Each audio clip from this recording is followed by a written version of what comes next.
여러분 안녕하십니까? 10월 26일 금요일 팬앤뉴스입니다. 매일 경제 관련 보고를 받고 토론을 하고 있다. 청와대 김의겸 대변인이 경제 문제보다 남북 문제에 집중한다는 언론의 비판에 대해서 한 말입니다. 보고받고 토론하는 거, 이건 당연히 해야 할 일이지 중요한 일이 아니죠. 그렇게 토론을 매일 하고 많이 하는데 경제 지표가 엉망이라는 그 결과가 중요한 겁니다. 문재인 대통령 대선 과정에서 4대강에 투입된 22조 원이면 일자리 100만 개 만들 수 있다고 장담하지 않았습니까? 그런데 그 배가 넘는 54조 원을 투입해서 만든 일자리는 도대체 몇 개입니까? 말로는 뭘 못하겠습니까? 우리 국민들은요, 이 결과를 내놓는 대통령을 원합니다. 사실 우리 대한민국은 이미 세계에서 두 번째로 못 사는 나라를 세계 10대 경제 대국으로 바꿔놓는 전 세계가 깜짝 놀라고 또 부러워하는 한강의 기적을 경험하지 않았습니까? 박정희 대통령 39주기 추도식이 있었던 오늘, 말이 아닌 결과로 얘기하는 대통령을 추억해봅니다. 자, 팬앤뉴스 보시기 전에 좋아요, 엄지척 버튼 꾹 눌러주시길 부탁드리면서요. 오늘의 주요 뉴스입니다. 백남기 씨의 딸 백민주아 씨에 대한 난평을 그린 윤서인 작가와 자신의 SNS에 글을 올린 김세희 기자에 대해 법원이 벌금 700만 원을 각각 선고했습니다. 재판부는 공적 인물의 사생활을 언급해 인물을 비난하는 건 인격권 침해라고 판결했습니다. 김병준 한국당 비대위원장이 사법농단 특별재판부 도입에 대해 국회가 나서서 판사까지 지명해야 하냐며 삼권 분립을 흔드는 행위를 멈추라고 말했습니다.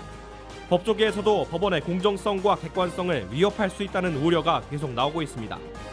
오늘 열린 남북 정상급 회담에서 미 8군 사령관이 북한 장사정포 문제가 해결되지 않았다며 군사합의서의 문제점을 지적했습니다. 그러나 우리 측 김도겸 수석 대표는 JSA 비무장화 조치가 진행되는 것에 대해 뿌듯하다고 말했습니다. 오늘 국립현충원에서는 박정희 대통령 39주기 추도식이 많은 추모객이 운집한 가운데 거행됐습니다. 추모식과 함께 프레스센터에서 진행된 문재인 퇴진 국가수호 지식인 선언식을 팬앤뉴스에서 현장 취재했습니다. 문재인 정부 17개월 만에 한강의 기적을 이룬 한국 경제가 휘청이고 있습니다. 제조업 성장 엔진이 꺼지고 믿었던 수출마저 내리막길을 걷는 가운데 주식시장에서는 외국인 투자자들의 탈한국 현상이 오늘도 이어졌습니다. 서울시 교통공사의 고용 승계 비리 의혹 등 공공부문의 취업 비리 여파로 문재인 대통령의 지지율이 다시 50%대로 하락했습니다. 특히 20대에서 지지율 하락폭이 커졌습니다.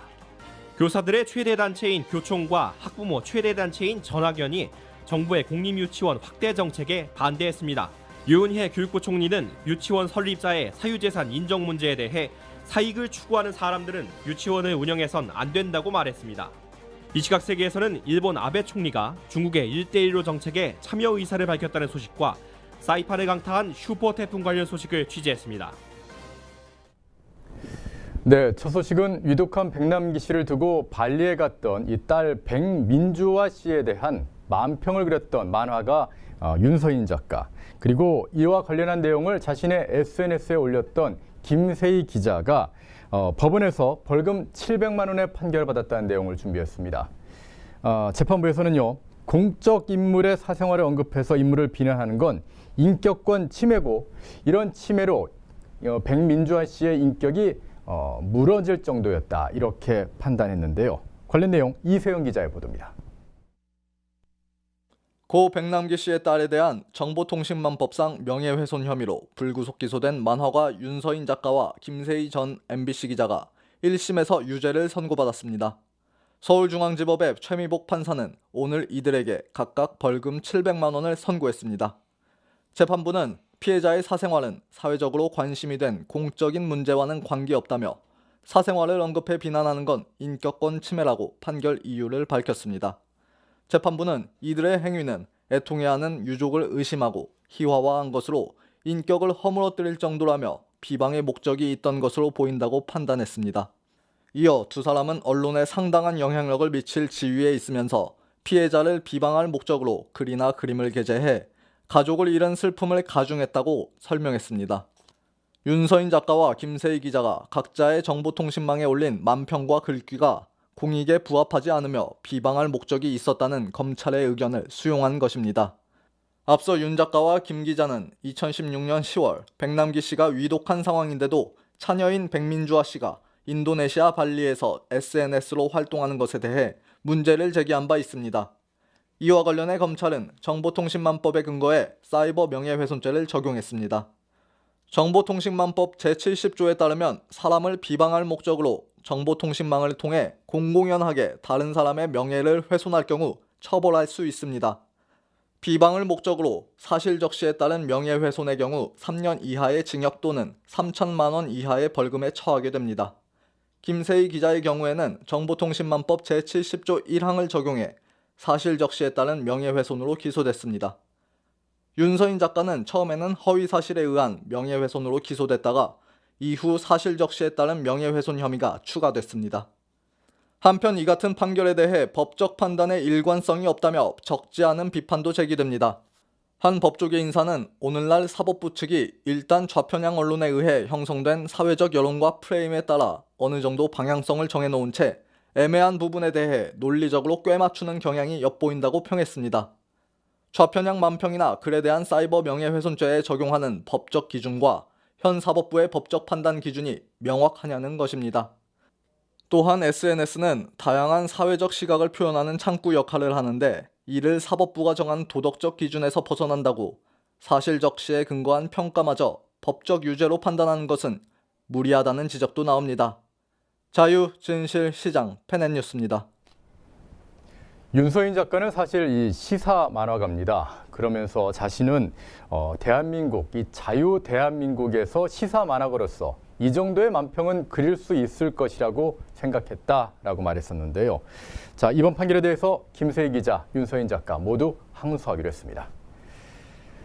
자유한국당 비대위의 김병준 위원장이 이른바 이 사법농단 의혹 사건을 재판하겠다며 이 야당과 민주당이 단독으로 처리하겠다고 합의한 이 특별재판부에 대해서 삼권 분립의 그 근간을 흔들 수 있다며 이쯤에서 멈춰야 한다라고 비판했습니다. 법조계 내부에서도 비판의 목소리가 계속 나오고 있는데요. 관련 내용 한규 기자가 취재했습니다. 자유한국당이 자당을 제외한 여야 4당이 이른바 사법농단 의혹 사건을 재판할 특별재판부 설치를 추진하는 데 대해 헌법에서 보장된 삼권 분립의 기본을 흔든다며 이 정도에서 멈추는 게 옳다고 강력 경고에 나섰습니다. 김병준 한국당 비상대책위원장은 26일 페이스북을 통해 이같이 밝히고 혁명을 하자는 것이 아니라면 삼권 분립의 정신을 지키며 그 틀 안에서 할 수 있는 방법을 찾는 것이 옳다며 또 다른 기구의 권한을 키우는 것은 옳지 않다고 지적했습니다. 그는 삼권 분립의 철학 속에는 많은 선각자들의 고민과 경험이 녹아 있다며 가볍게 보지도 말고 당장 쉬운 길로 가지도 말아주셨으면 한다고 촉구했습니다. 김성태 한국당 원내대표도 오늘 페이스북에서 자신들이 코드 인사로 임명한 대법원장을 놔두고 사법부 전체를 불신하며 재판부를 무용지물로 만들면서까지 특별재판부를 만들어달라는 의도가 뭔가라고 공개 비판했습니다. 왠지 6.25 전쟁 때 완장 찾던 인민재판이 떠오른다고 개탄했습니다. 김 원내대표는 위헌 논란을 자초하면서까지 특별재판부를 세우자는 건 고용세습 채용비리의 정규직 전환 국정조사를 피해가자는 물귀신쇼 아니냐고 여권을 꼬집은 뒤 일부 야당에도 청년 일자리 도둑놈 잡자던 결기는 다 어디 가고 뜬금없는 물타기 정치 공세판에 왜 서는 것이냐고 일침했습니다. 법조계 일각에서도 최근 특별재판부 설치에 강한 우려를 표하고 있습니다. 지난 25일 황병하 서울고법 부장판사는 법원 내부 전산망에 법철학 저서를 인용해 절대주의 국가에서처럼 국왕이 순간 기분에 따라 담당 법관을 정하거나 이미 재판을 진행하고 있는 법관이 마음에 들지 않는다고 다른 사람으로 바꿔버리거나 심지어 사건을 자신이 직접 결정할 때 재판의 공정성과 중립성을 보장할 수 없다며 어떤 하나의 사건만을 재판하기 위해 예외 법원을 설치하는 것은 금지된다고 지적했습니다. 같은 날 민사 판례 연구회 출신 윤진수 서울대 로스쿨 교수도 독일 기본법 제101조 1항 2무는 누구로부터도 법률에 의한 법관을 박탈하지 못한다고 규정한다며 1997년 4월 독일 연방헌법재판소 판시 내용을 인용해 논거를 들었습니다. 이 판례는 개별 사건에 관해 재판을 할 법관을 선임함으로써 재판의 결과에 영향을 미치고자 하는 건 피해야 한다며 이를 어길 경우 사법의 독립성과 객관성, 공공의 신뢰가 무너지기 때문이라고 밝히고 있습니다. 자유, 진실, 시장, 페레뉴스입니다. 저는 사실 이 법을 전공하지 않았기 때문에 법에 대해서는 잘 모릅니다. 그래서 이번 그 특별재판부라는 것에 대해서 계속 공부를 하면서 시청자 여러분께 겨우 정보를 전달할 수 있었는데요. 그런 제가 보기에도 제가 만약에 재판을 받는데 그 재판을 하던 법관이 뭔가 다른 이유에 의해서 바뀐다든가 재판부가 바뀐다든가 그 과정이 투명하지 않다면 재판을 받는 것 자체가 매우 두려울 것 같습니다. 법을 만드시는 입법부에 계신 분들이 이런 사실을 몰랐을까요? 다시 한번 재고해 주시기를 부탁을 드립니다. 자, 오늘 남북 장성급 회담이 있었죠. 이 자리에서 우리 측 수석 대표인 김도균 국방부 대북정책관이 JSA에서 이 비무장 조치, 그러니까 무장을 모두 다 해제하고 처소를 철수하고 지뢰를 걷어내는 그런 조치가 진행되는 것에 대해 뿌듯하다고 표현했습니다. 그런데 전 미 8군 사령관을 지낸 버나드 샴포라는 전 미 8군 사령관은요, 이 남북 군사 합의에서 수도권을 위협하고 있는 장사정포 문제가 거론되지 않은 것은 매우 위험하며 모든 문제의 근본이라고 지적했습니다. 도대체 누가 우리나라를 걱정하고 있는 건지 모르겠습니다. 관련 내용 양현희 기자가 취재했습니다. 26일 오전 판문점 북측 지역 통일각에서 열린 제10차 남북 장성급 회담에서 남북은 9.19 남북군사합의서 이행을 강조했습니다.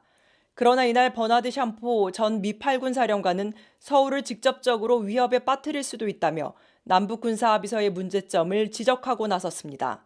우리 측 수석 대표인 김도균 국방부 대북정책관은 이날 전체 회의 모두 발언에서 드디어 판문점 공동경비구역이 9.19 군사합의서 정신에 따라 비무장화 조치가 실질적으로 이뤄지고 있는 것 같아 뿌듯하다고 말했습니다.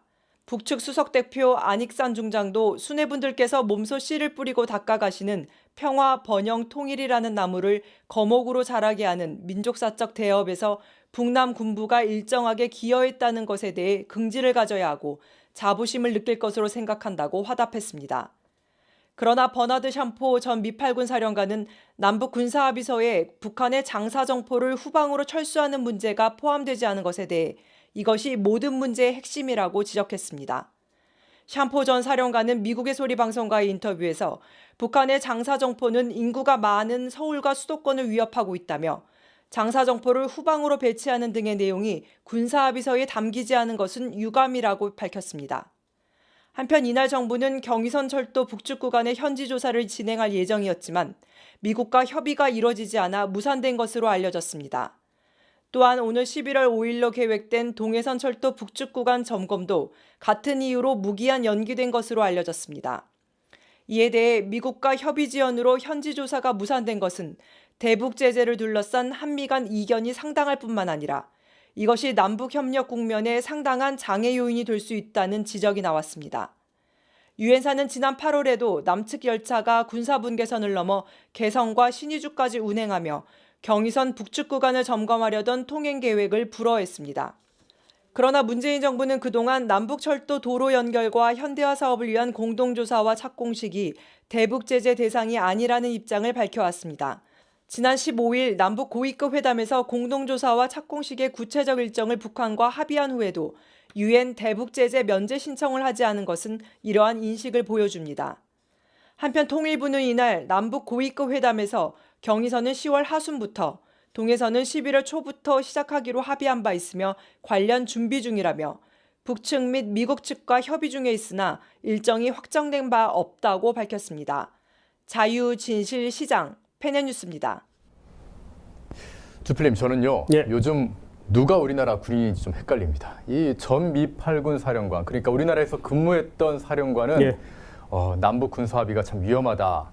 모든 문제가 거기에 있다. 그렇게 얘기를 하는데 우리나라의 수석 대표인 김도균 소장이겠죠. 별이 두 개니까요. 소장은 JS의 무장 조치를 다 해제한 거에 대해서 뿌듯하다고 이렇게 얘기를 했습니다.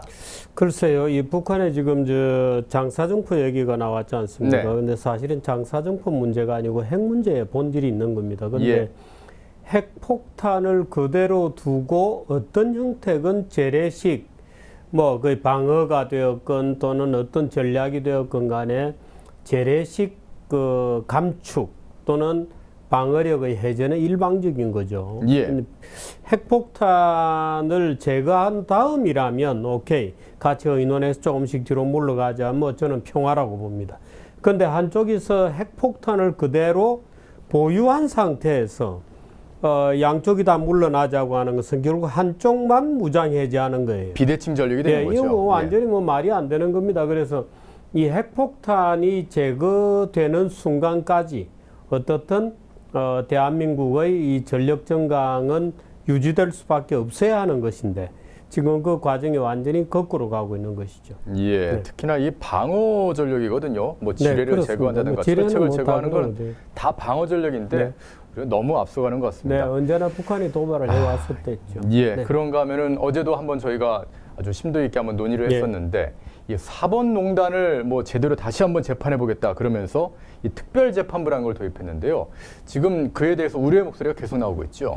아마 나중에 문재인 정부가 물러서고 나면 아마 이런 정책들에 대해서는 아마 심각한 후폭풍이 불가피하다 이렇게 봐야 될 것 같습니다. 예. 그래서 제발 문재인 정권이 이런 인민정부적 또는 인민위원회의 재판정을 열겠다고 하는 충동을 굉장히 원초적 충동에 지금 사로잡혀 있다고 봐야 됩니다. 원래 자유민주주의 기본 질서는 상권 분립이거든요. 이 네. 상권 분립을 정면에서 깨고 정치가 말 그대로 인민의 의지가 사법적 정의를 완전히 재단하겠다고 하는 그런 의지의 표현이죠. 그런데 그것은 우리 가슴 속에 또는 문재인 정부의 권력의지 속에 굉장히 이 입법행정 사법 상권 분립이 아닌 원초적인 어떤 인민위원회적 충동이 살아 숨쉬고 있다 이렇게 봐야 됩니다. 그래서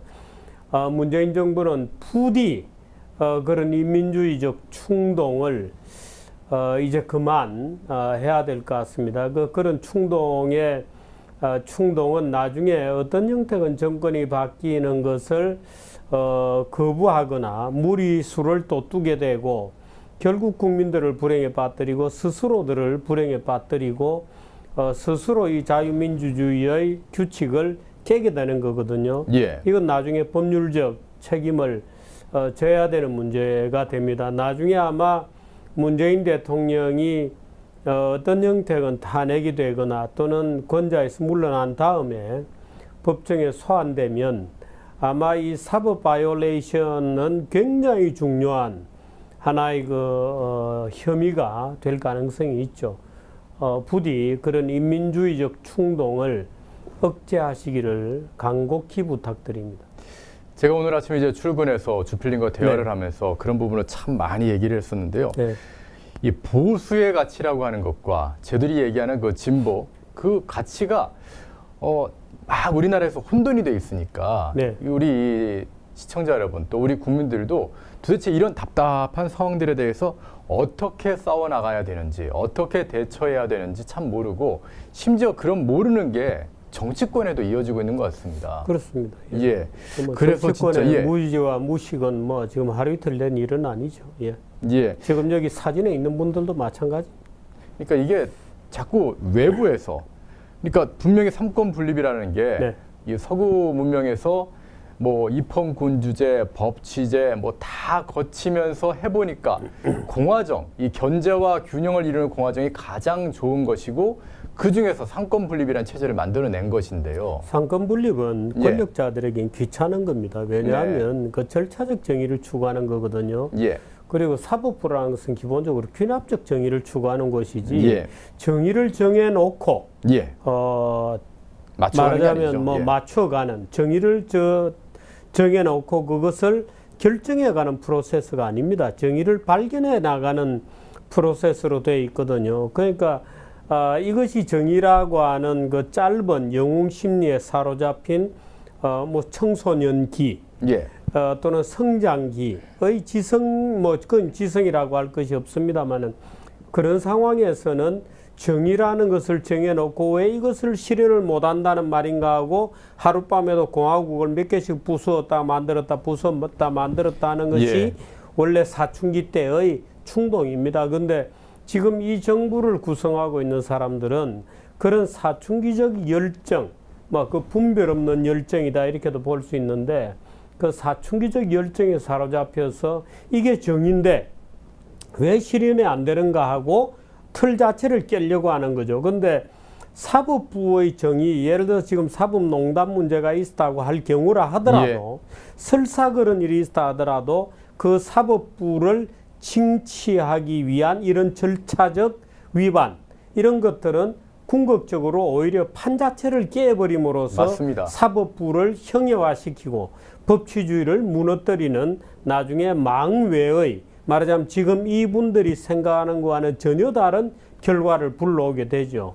예. 자, 말씀하신 그래서 대로, 로베스피에르가 단두대로 올라가는 겁니다. 예. 자, 사춘기적 그런 수준이라고 말씀을 하셨는데 이럴 때는 배워야죠. 역사에서 어떤 과정을 거치면서 법치주의가 역사 완성됐고 공부를 안 하니까요. 예. 예. 그래서 문재인 대통령이 파리에 가서 촛불 혁명이 프랑스 혁명하고 비슷하다고 참 프랑스 혁명이 100년이나 걸렸다는 것을 잘 모르는 모양이죠 아마. 예, 그런 것 같습니다. 자, 그런데 저는 오늘 오전에 이 소식 듣고서 참 글쎄요, 이런 판결이 유죄가 나올 거라고는 저는 차마 생각을 못했습니다. 오늘 윤서인 작가, 시사 만평을 그리는 작가고요. 그리고 김세희 기자, 이 두 사람에 대해서 벌금 700만 원의 이 명예훼손과 관련된 유죄 판결이 내려졌는데요. 주필님께서는 이 판결에 대해서 어떻게 생각하시는지요? 이 판사를 뭐 저는 개인적으로 알지 못하는 분입니다만은 네. 이 최근 들어서 몇 건 판결들이 나오는 거 보면 정말 사려 분별하지 않는다. 뭐 별것 아니니까 뭐 1년 때리라. 뭐 말하자면 강용석 변호사도 마찬가지입니다만은 오늘 이 두 분에 대해서 한 분은 만화가고 한 분은 언론인입니다만은 있을 수 없는 판결이 내려졌다고 봅니다. 뭐 공적 인물에 대한 사생활 이런 얘기를 판사가 한 것 같은데 그건 거꾸로 쓴 겁니다. 그건 공적 인물이기 때문에 스스로 그 유가족이라는 자들은 단순한 유가족이 아니었어요. 모두 국민이 다 아는 그런 상황이죠. 다 알고 스스로가 노출시켰죠. 또 스스로가 그 사진도 뭐 페북인가 올려서 스스로 노출한 사실이고 또 그 부친의 죽음과 관련되어서 그 유가족이 침묵 속에 있는 단순한 피해자가 아니었어요. 적극적 운동가였습니다. 그 부친의 죽음을 열심히 알리고 그 부친의 죽음을 어떤 목적에서든지 간에 어떤 목적의식을 가졌든지 모르겠습니다만은 그 부친의 죽음에 관해서 여러 가지 스스로 주장을 함으로써 공적 피거로 공적 인물로 스스로를 노출시킨 사람입니다. 그 행동에 대해서 여러 가지 이제 비평은 당연히 있는 거죠. 지금 판사는 비방할 목적으로라는 용어를 썼는데 비방할 목적이라는 용어만큼 정체불명인 용어가 없습니다. 그건 비판이죠. 얼마든지 공적 인물과 공적 행동에 대해서 비판할 수 있고 만일에 이분들이 부친의 죽음과 관련돼서 그야말로 단순한 유가족이었다면 누가 들어가서 그 유가족의 사적 생활을 밝혀서 부끄럽게 했다. 그러면 그건 무슨 비방의 목적이 있거나 엄청나게 할 많은 수 보도가 있겠습니다만은 됐었거든요. 이 사건 자체는 워낙에 국민적 관심으로 많이 보도가 되었고 찬반 논란이 격렬했던 거예요.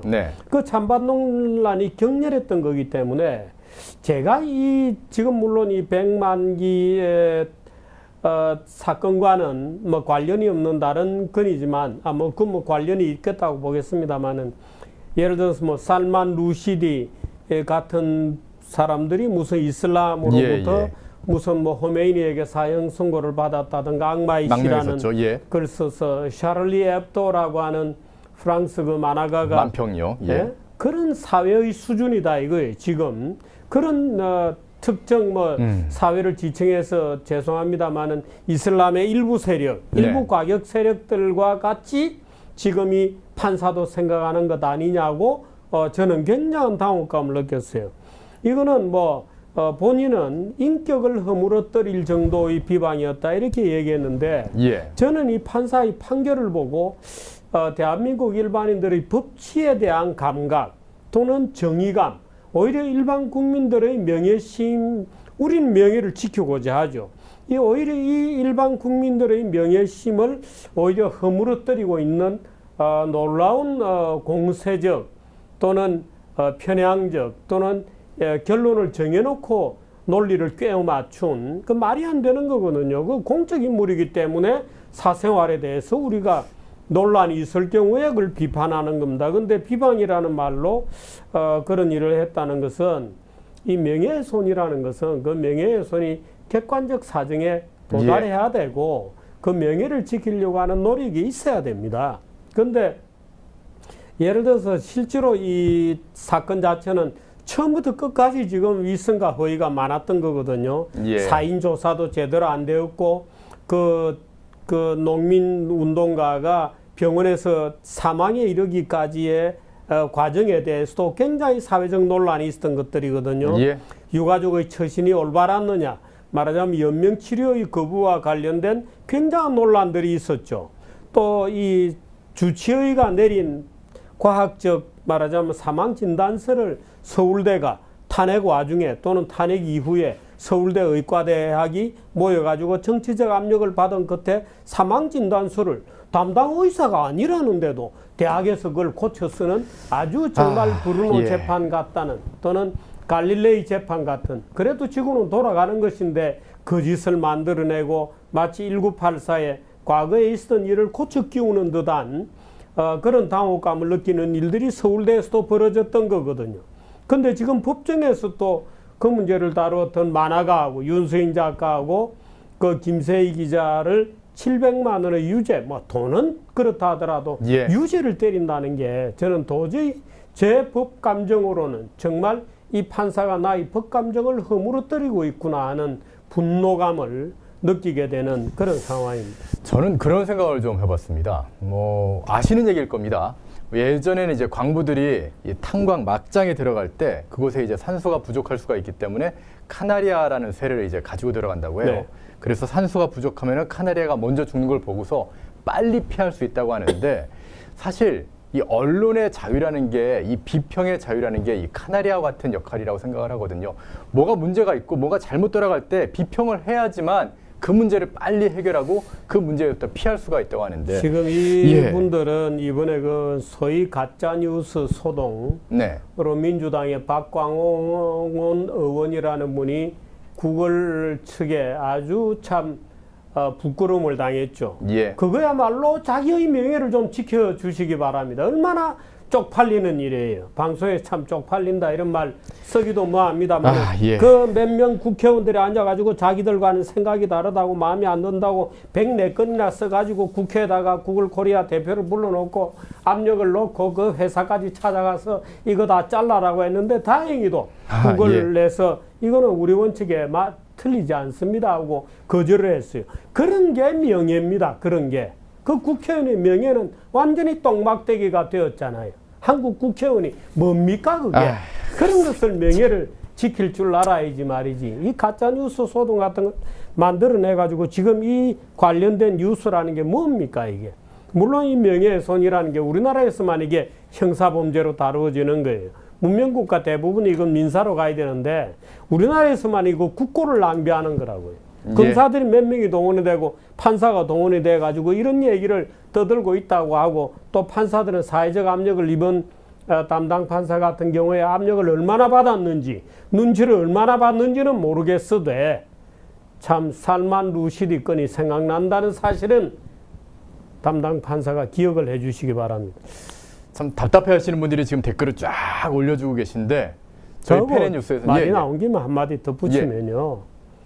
물론 태블릿 PC의 전체 줄거리에 대해서 제가 다 동의하는 것은 아닙니다만 네. 태블릿 PC에서 어떤 문제가 생겼는지에 대해서 문제를 제기했던 사람을 지금 명예훼손으로 집어넣어 놓고 있잖아요. 변희재 대표 말씀하시는 변희재 거죠? 네. 집어넣고 감방에 유죄가 확정된 것도 아니고 태블릿 PC에 이런저런 문제가 있을 수 있다고 의문을 제기한 사람을, 의문을 제기한 언론인을 예. 감옥에 집어넣어 놓고 있는 거예요. 참 우리나라 수준이 정말 이런 지경이 돼 있습니다. 아, 참 뭐라고 해야 될지 모르겠습니다. 답답하시죠? 저희 페네뉴스 보시면서 그래도 희망을 좀 가지시고요. 저희 페네뉴스에서는 그래도 끝까지 언론으로서의 사명을 다하겠습니다. 주필님 오늘 논평 감사드립니다. 예, 고맙습니다.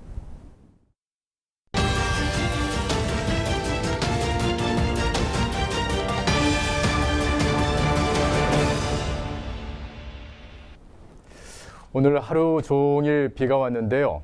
여러분 알고 계시죠? 오늘은 박정희 대통령 서거, 추도 39주기 추도식이 있었습니다. 국립현충원에서 정말 많은 분들이 운집한 가운데 추도식이 진행됐는데요.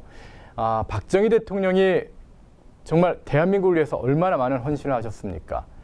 경부고속도로 그 많은 반대를 뚫고 경부고속도로를 착공하고 포항제철을 세우고 그래서 이렇게 세계 10대 강국이며 전 세계가 깜짝 놀라게 할 만한 이런 경제 대국을 세우는 그 발판을 마련했는데요. 그 현장을 저희 페넷뉴스에서 방문을 했습니다. 먼저 조준경 기자가 보도하고 그 이후에 오늘 있었던 문재인 퇴진 지식인 선언 현장을 양연희 기자가 방문했습니다. 함께 보시죠. 비 내리는 궂은 날씨에도 오늘 서울 동작구 국립현충원 박정희 전 대통령 묘역은 발 디딜 틈도 없이 인산인해를 이뤘습니다. 1979년 궁정동 안가에서 김재규 중앙정보부장의 저격으로 서거한 박 전 대통령의 39주기 추도식이 사단법인 민족중흥회와 박정희 대통령 기념재단 주최로 열렸습니다. 이날 추도식에는 정치권에서 자유한국당 김진태, 전희경 국회의원과 대한애국당 조원진 대표, 그리고 김문수 전 경기지사 등이 참석했습니다. 일반 시민 참석자도 1000여 명에 달했습니다.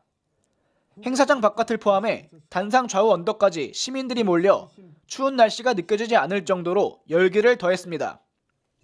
성창경 KBS 공영노동조합 위원장은 추도사에서 초등학교 다닐 적에 먹을 것이 없어 줄임배를 미군의 구호품인 옥수수빵으로 채웠던 때를 기억한다며 그러나 몇 해 지나지 않아 주변에 공장이 들어서고 개인뿐만 아니라 나라와 사회 전체가 부유해졌다며 박 전 대통령의 업적을 기렸습니다.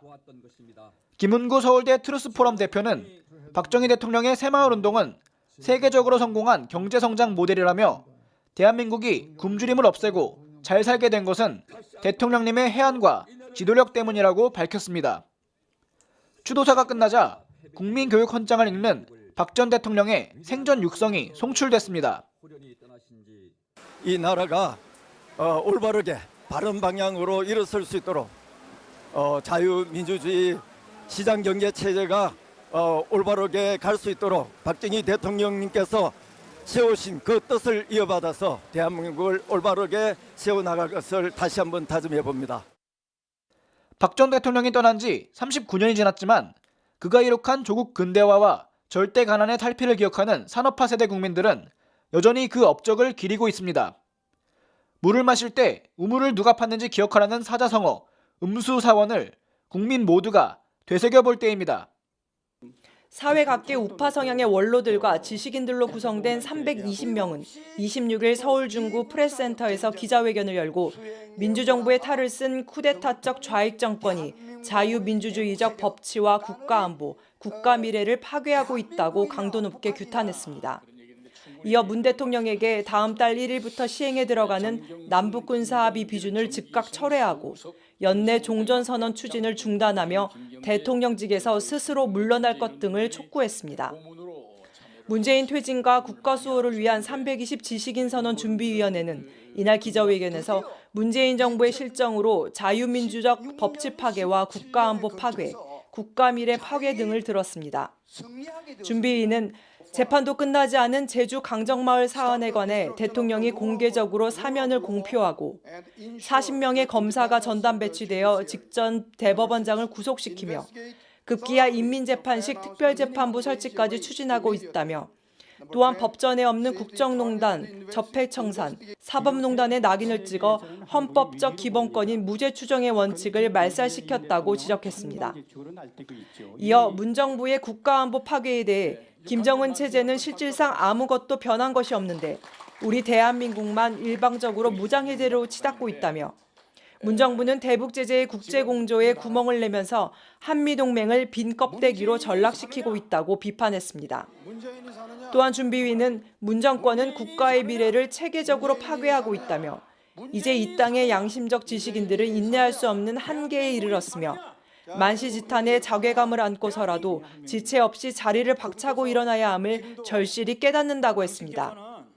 이어 자유를 숭상하는 이 땅의 지식인들이여 자유의 보루가 무너지고 있으니 일어나 자유를 지키자라고 촉구했습니다. 자유, 진실, 시장, 페넷뉴스입니다. 네, 많은 분들이 경고의 메시지를 보내고 있는데요. 저희 페넷뉴스에서도 이 한국 경제 위기에 대해서 이 경고의 메시지를 보내는 언론인으로서의 사명을 다하고 있습니다. 오늘은 김민창 기자가 대한민국 경제가 무너지고 있다라고 해서 문재인 정부 출범 이후 17개월 만에 위기에 빠져 있는 대한민국을 진단해 드립니다. 대한민국 경제가 무너지고 있습니다. 지구촌에서 대접받는 번듯한 나라 건설을 위해 우리의 선배 세대들이 지난 반세기 이상 피와 땀과 눈물로 이룩한 경제 기반이 송두리째 파괴되고 있는 것입니다. 우리 경제의 3분기 경제 성장률은 전분기 대비 0.6%에 그치며 6개월 연속으로 0%대 성장을 이어갔습니다. 한국은행이 최근 올해 성장률 전망치를 6년 만에 최저치인 2.7%로 하향했는데 문제는 이 수치도 가능하지 않을 수 있다는 위험 신호가 경제 전반에 걸쳐 팽배합니다. 먼저 3분기 설비 투자가 전기 대비 4.7% 줄어들며 2분기에 이어 연속 마이너스를 이어갔습니다. 3분기 건설 투자는 전분기보다 6.4% 급감했습니다.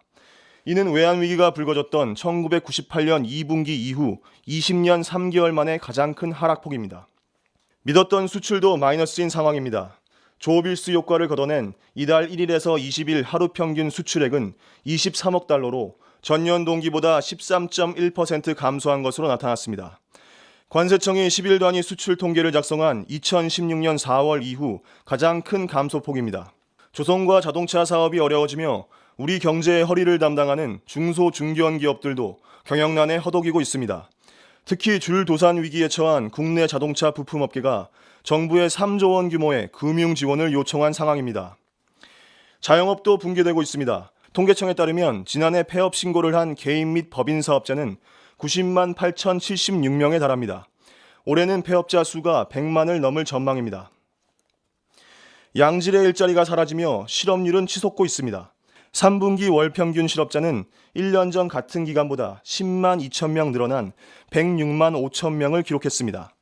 이는 3분기 기준으로 외환위기 여파가 있던 1999년에 133만 2천 명의 실업자를 기록한 이후 가장 많은 수치입니다. 100만 명을 넘어선 것도 19년 만에 처음입니다. 미래 세대가 세금으로 짊어져야 할 국가 채무는 빠른 속도로 늘어나고 있습니다. 최근 국회 예산결산특별위원회는 정부가 이대로 복지 정책을 밀고 나갈 경우 임기 말인 2021년에는 국가 채무가 당초 예상보다 54조 원이 더 늘어 900조 원에 이를 것이라고 경고했습니다. 한편 코스피가 오늘까지 나흘 연속 하락하면서 또다시 연중 최저치를 기록한 가운데 향후 한국 경제 전망에 대한 우려가 커지고 있습니다. 한국금융ICT 회장을 맡고 있는 오정군 건국대 교수는 오늘 페넷과의 인터뷰에서 코스피 하락에 대해 대외적인 요인과 대내적인 요인이 있다고 설명했습니다. 오 교수는 대외적으로는 미국의 금리 인상과 미중 간의 무역 전쟁으로 중국으로 수출하는 중간재 수출이 힘들어지는 것이 주가 하락에 영향을 미치고 있을 수 있다고 분석했습니다. 하지만 그렇다 하더라도 대내적으로 건실하면 주가가 올라갈 수 있는데 경제가 2분기 연속으로 0%대 성장을 하며 외국인들이 주가 상승을 전혀 기대할 수 없는 상황이라고 설명했습니다. 오 교수는 또 내년 초쯤 외환위기가 닥칠 가능성이 있기 때문에 내년 경제 성장은 더욱 어려워질 수 있다고 전망했습니다. 97년 같은 경우엔 그나마 우리 경제가 건실한 편이었는데 지금처럼 체력이 고갈되어 있는 상태에서 위기가 왔을 경우 피해를 감당할 수 있을지 우려된다고 밝혔습니다. 자유, 진실, 시장, 페넷뉴스입니다. 네, 저희 펜앤마이크, 펜앤뉴스 후원해 주신 여러분 다시 한번 감사의 말씀드립니다. 더 힘내도록 하겠습니다. 저희가 계속 이렇게 경고의 목소리를 내고 있는데요. 현실화되는 경우가 너무 많아서 참 아쉽고 두렵기만 합니다. 어제 현대차의 영업 실적이 4분의 1 토막 났다고 전해드렸었는데 오늘은 기아자동차가 3분의 1토막으로 줄어든 영업이익을 발표했습니다. 매출도 작년 3분기보다 0.2%가 감소한 14조 743억 원을 기록했다 이렇게 전했는데요. 미국에서도요. 기아차 판매가 많이 줄었네요. 3.3%가 감소해서 겨우 44만 대만 판매한 그런 상황입니다. 자, 이런 가운데 우리 문재인 대통령 지지율이 50%대로 하락했다가 평양 정상회담을 하면서 조금 올랐었죠. 그런데 이번에는 이 공공부문에서 계속된 이 취업 비리의 여파인가요? 20대에서의 지지율이 대폭 하락하면서 다시 50%대로 떨어지고 말았습니다. 관련 내용 한기호 기자가 보도합니다. 문재인 대통령의 국정 지지율이 9월 평양 남북 정상회담 이후 한 달여 만에 50%대로 다시 내려앉았습니다. 한국갤럽이 23일부터 25일까지 전국 성인 1,001명을 대상으로 조사 완료하고 26일 발표한 10월 4주차 대통령 직무수행평가 조사에 따르면 잘하고 있다는 긍정평가가 지난주보다 4%포인트 하락한 58%, 잘못하고 있다는 부정평가는 5%포인트 오른 32%로 각각 나타났습니다. 국정 긍정평가는 2주째 하락했습니다. 연령별로 보면 30대와 60대 이상이 지난주와 비슷했으나 20대와 40, 50대에서 8에서 9%포인트 하락했다고 한국갤럽은 밝혔습니다. 지지정당별로 봤을 땐 무당층의 경우 긍정평가가 39%로 42%인 부정평가보다 낮았습니다. 한국갤럽은 최근 주요 사건으로 서울교통공사 등 공공기관 세습, 특혜 채용 논란, 국내외 증시 불안정 여파 등을 거론하는 한편 북한 이슈는 지난주 대통령 유럽 순방 중에도 비중 있게 다뤄졌으나 귀국 후인 이번 주에는 평양선언, 군사합의서 비준 등으로 논란이 됐다고 설명했습니다. 조사에 따르면 긍정평가자는 10명 중 6명꼴로 대북, 외교 정책을 성과로 꼽고 대체로 추상적인 지지 사유를 밝힌 반면 부정평가자들은 과반이 경제 정책에 따른 불만을, 4명 중 1명 이상이 친북적 외교 안보 정책에 우려를 표한 것으로 분석됩니다. 리얼미터가 22일부터 24일까지 전국 성인 1,502명을 대상으로 조사해 25일 발표한 10월 4주차 주중 집계 여론조사에서도 문 대통령의 지지율은 최근 4주 연속 떨어지면서 평양 남북 정상회담 이후 한 달 만에 50%대로 다시 내려앉았습니다. 국정 긍정평가는 지난주보다 1.1%포인트 떨어진 59.3%, 부정평가는 2.1%포인트 오른 35.1%로 각각 나타났습니다. 세부적으로는 연령별로 20대에서 두 자릿수 하락했고 직업별로 무직자와 학생에서도 큰 하락폭을 보여 공공기관 특혜 채용 논란의 여파로 해석됩니다. 한편 정당 지지율의 경우 오늘 한국갤럽에선 더불어민주당이 한 주간 2%포인트 내린 43%, 자유한국당이 1%포인트 오른 14%, 정의당 10%, 바른미래당 6%, 민주평화당 1%로 각각 나타났습니다. 이 업체 조사상으로 한국당은 6.13 지방선거 직후 발표한 6월 2주차 여론조사 이후 처음으로 14%를 회복했습니다. 어제 발표된 리얼미터의 주중 집계 정당 지지율은 민주당 42.5%, 한국당 19.7%, 정의당 8.6%, 바른미래당 6.1%, 민주평화당 2.8% 등으로 나타났습니다. 이번 집계에선 5개 원내정당 모두 지지율이 소폭 내렸습니다. 두 여론조사에 관한 보다 자세한 개요와 내용은 각 업체 홈페이지와 중앙선거 여론조사 심의위원회 홈페이지에서 확인할 수 있습니다. 자유, 진실, 시장, 펜앤뉴스입니다.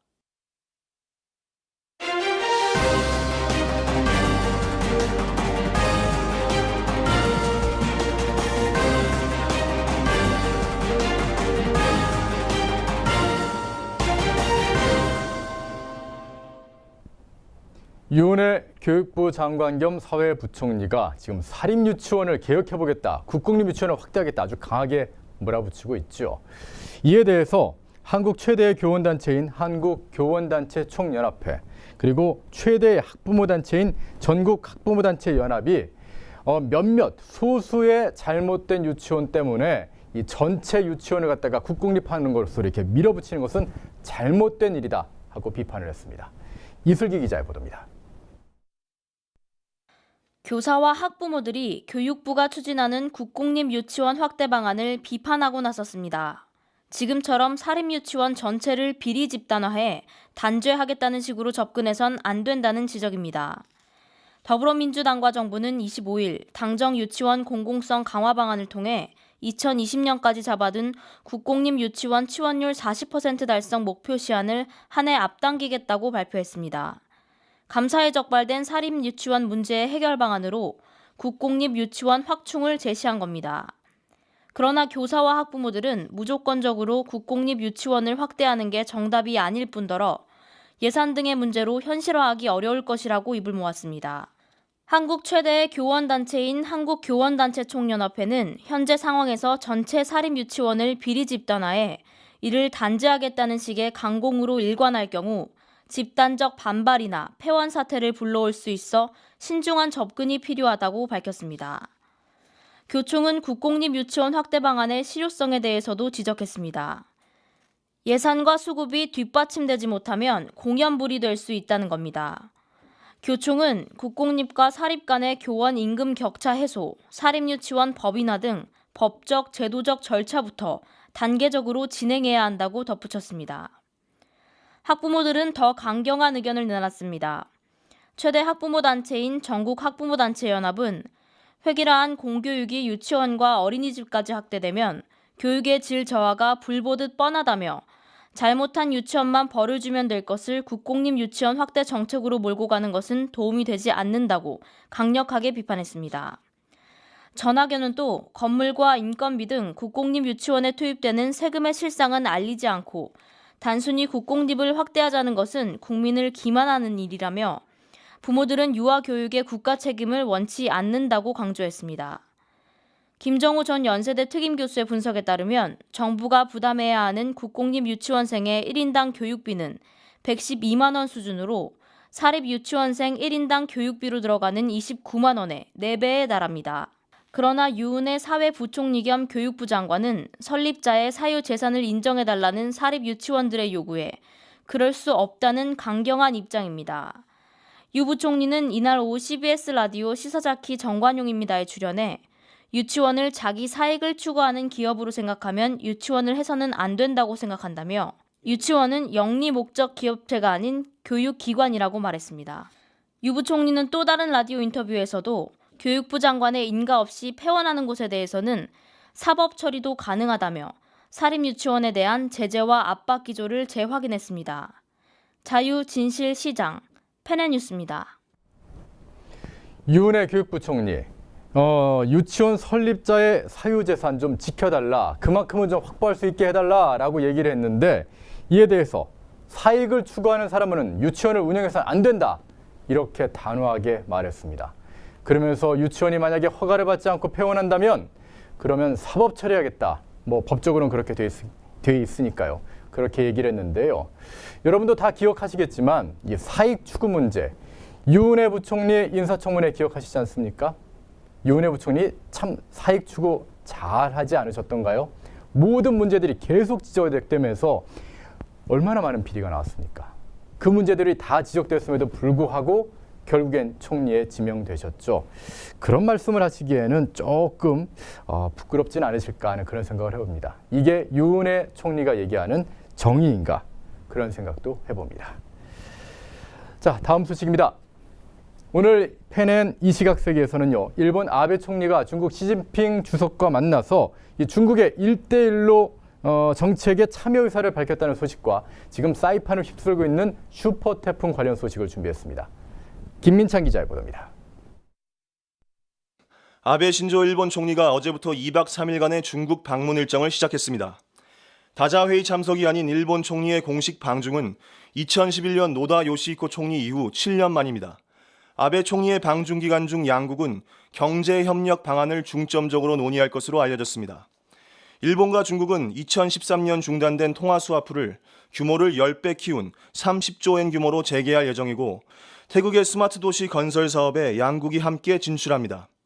또 동중국해 가스전 공동개발 협상을 조기 재개하고 2011년 원전 사고가 발생한 후쿠시마현 인근 수산물에 대한 중국의 수입 규제 완화가 이뤄질 것으로 보입니다. 양국이 제3국의 인프라 시장에 공동 진출하는 건 시 주석이 제창한 1대1로라 불리는 육해상 실크로드에 일본이 간접적으로 동참하는 것으로 해석될 수도 있습니다. 하지만 베이징의 일본 정부 당국자는 중국이 정부 차원에서 맺은 1대1로 협력 문건 체결은 이번 정상회담에서 나오지 않을 것이라고 말했습니다. 이 당국자는 아시아 인프라 투자은행에 가입할 상황에 있지 않다고도 했습니다. 실리를 위해 중국과 협력하겠지만 미국이 반발하는 1대1로와 아시아 인프라 투자은행에 표면적으로는 거리감을 두는 외교적 행보로 보입니다. 시속 290km의 강풍을 동반한 태풍 위투가 어젯밤 사이판이 포함된 북마리아나 제도를 휩쓸었습니다. 주민과 관광객이 밀집돼 있는 사이판이 피해가 심각한 것으로 전해지고 있습니다. 사이판 인근 작은 섬들은 전화 불통 등으로 연락이 두절된 상태라 정확한 피해 상황조차 집계되지 않고 있습니다. 인명 피해도 발생했습니다. 현지 당국은 페이스북을 통해 44세 여성이 버려진 건물에서 대피할 곳을 찾다가 강풍에 건물이 무너져 숨졌다고 전했습니다. 부상자도 발생한 것으로 전해졌지만 정확한 규모는 알려지지 않고 있습니다. 무엇보다 중요 인프라 시설들이 파괴돼 접근조차 불가능한 것으로 전해지고 있습니다. 사이판 거주자들은 메신저 등을 통해 지금까지 경험한 최악의 태풍이었다며 피해 상황을 전했습니다.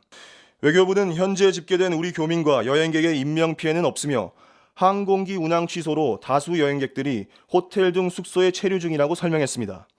외교부 당국자는 공항이 폐쇄되면서 현재까지 약 1,000명의 발이 묶였다며 공항 폐쇄 여부에 따라 이 규모는 늘어날 수 있다고 말했습니다. 자유, 진실, 시장, 페네뉴스입니다. 페넨 퀴즈쇼에 오신 걸 환영합니다. 뜨거라. 오뎅 국물 꼬마 셜이 입 천장을 다 대버렸네. 잠시만요. 오늘은 여러분들 각자 어느 지방이든 상관없이 사투리로 대화를 나눠보면 어떨까요? 사투리요. 그걸 조금 더 극대화시키기 위해서 야자 타임도 곁들여 보겠습니다. 아울러 본인만의 사투리 특유의 정답구호를 부탁드리겠습니다. 저는 서울에 너무 오래 살았는데 잘 되겠나? 젊은이. 저도 지역 갈 때마다 그 지역을 의식해야 해서 하하하. 요즘은 표준말을 잘 써서 사투리는 뭐 잘 못 쓰지 말입니다. 사투리라 각자의 개성이 있는 것은 좋은 것이지. 이제는 지역 감정에 대한 고정관념을 좀 버려보자 그 말이지라. 어디 가나 좋은 사람이 있단 게. 은배일님, 그런데 오늘 표정이 조금 띠꺼워 보이는데요. 뜨거워? 안 뜨거운데요? 네? 뭐라카노? 오뎅 국물은 아까 다 식었어요.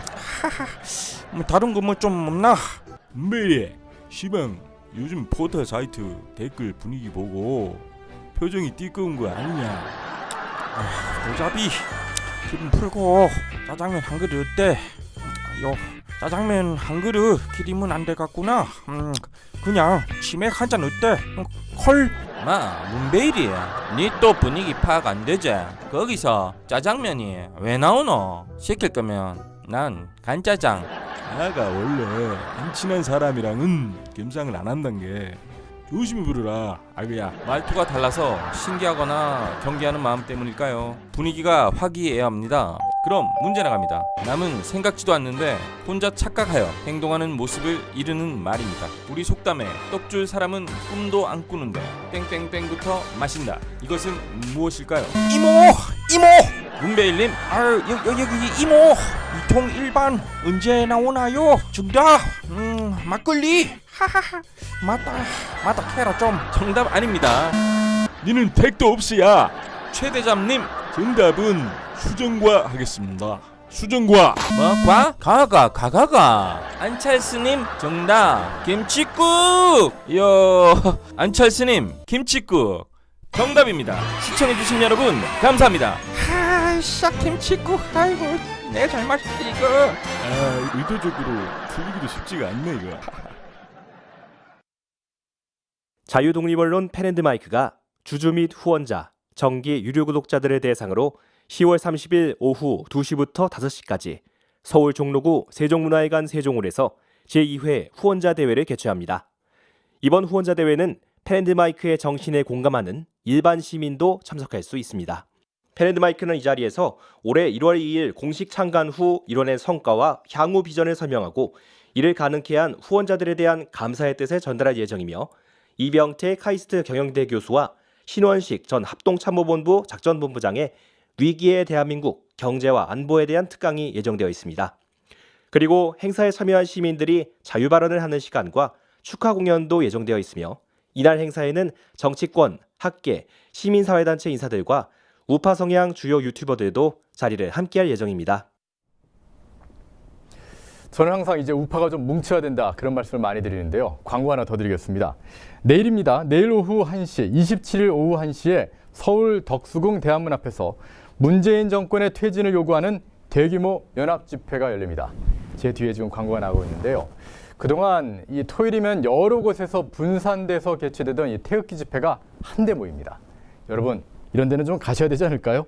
얼마 전이었죠. 24일 오전 이 여의도 KBS 본관 앞에서도 우파 단체들이 주최한 거짓 언론 범국민 규탄대회가 있었는데 이때 한국당의 김진태 의원 또 대한애국당의 조원진 의원이 함께 단상에 오르시더라고요.